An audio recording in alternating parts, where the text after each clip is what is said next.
சமீபத்தில் உங்களோட சோஷியல் மீடியாவில் வந்து விஜய் அப்படிங்கிற ஒரு டேக்ல வந்து இப்படி கை வச்சு ஒரு ஃபோட்டோ போட்டிருப்பீங்க. அதுக்கு கீழே நிறைய கமெண்ட்ஸ், நீங்களும் தளபதி விஜயோட ஃபேனா அப்படிங்கிற மாதிரி நிறைய வந்திருந்தது. நீங்கள் பார்த்துருப்பீங்களான்னு தெரியல, நாங்கள் பார்த்துருந்தோம்.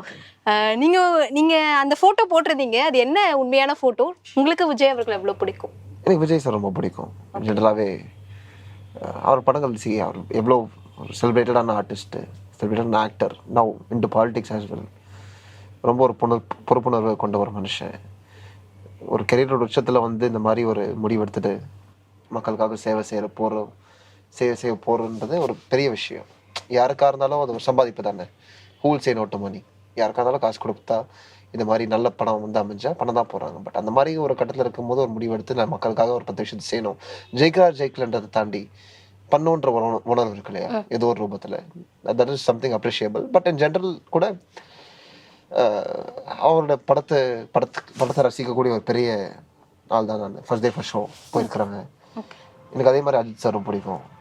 அதே மாதிரி எனக்கு மோஸ்ட்டாக எல்லாரும் எனக்கு படங்கள்லாம் நான் மெயினாக பார்ப்பேன். ஜென்ரலாக எனக்கு அவங்க ஃபேன் சொல்லிட்டு கிடையாது. பட் கொஞ்சம் எமோஷனலாக இருந்துச்சு இந்த மொமெண்ட். ஏன்னா இது வரைக்கும் யாரும் கடைசி படம்னு சொல்லிட்டுலாம் போனதில்லை. இவர் சொல்லிட்டு போகிறாரு. இத்தனை கோடி மக்கள் வந்து ரசிக்கக்கூடிய ஒரு மனுஷன்.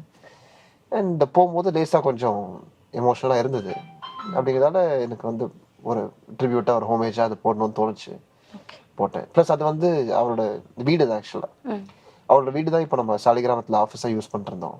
அப்படிதான் தினைக்கும் அந்த பில்டிங்க்கு போயிட்டு வந்து தினைக்கும் அவர் நின்ன பால்கனி எல்லாம் போய் நின்றுட்டு ஒரு காலத்தில் இந்த மனுஷன் நின்றுருக்காரு.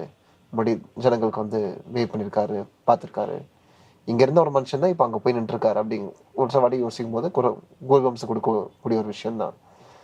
ஸோ அப்படிங்கிறதால அந்த போர்டை பார்க்கும்போது திடீர்னு ஒரு செகண்ட் எமோஷனல் ஆச்சு. நான் கிட்டத்தட்ட ஒரு 15 வருஷமா பார்த்து பழகின ஒரு போர்டு திடீர்னு அந்த வாட்டி பார்க்கும்போது வேற மாதிரி இருந்துச்சு மனசுல.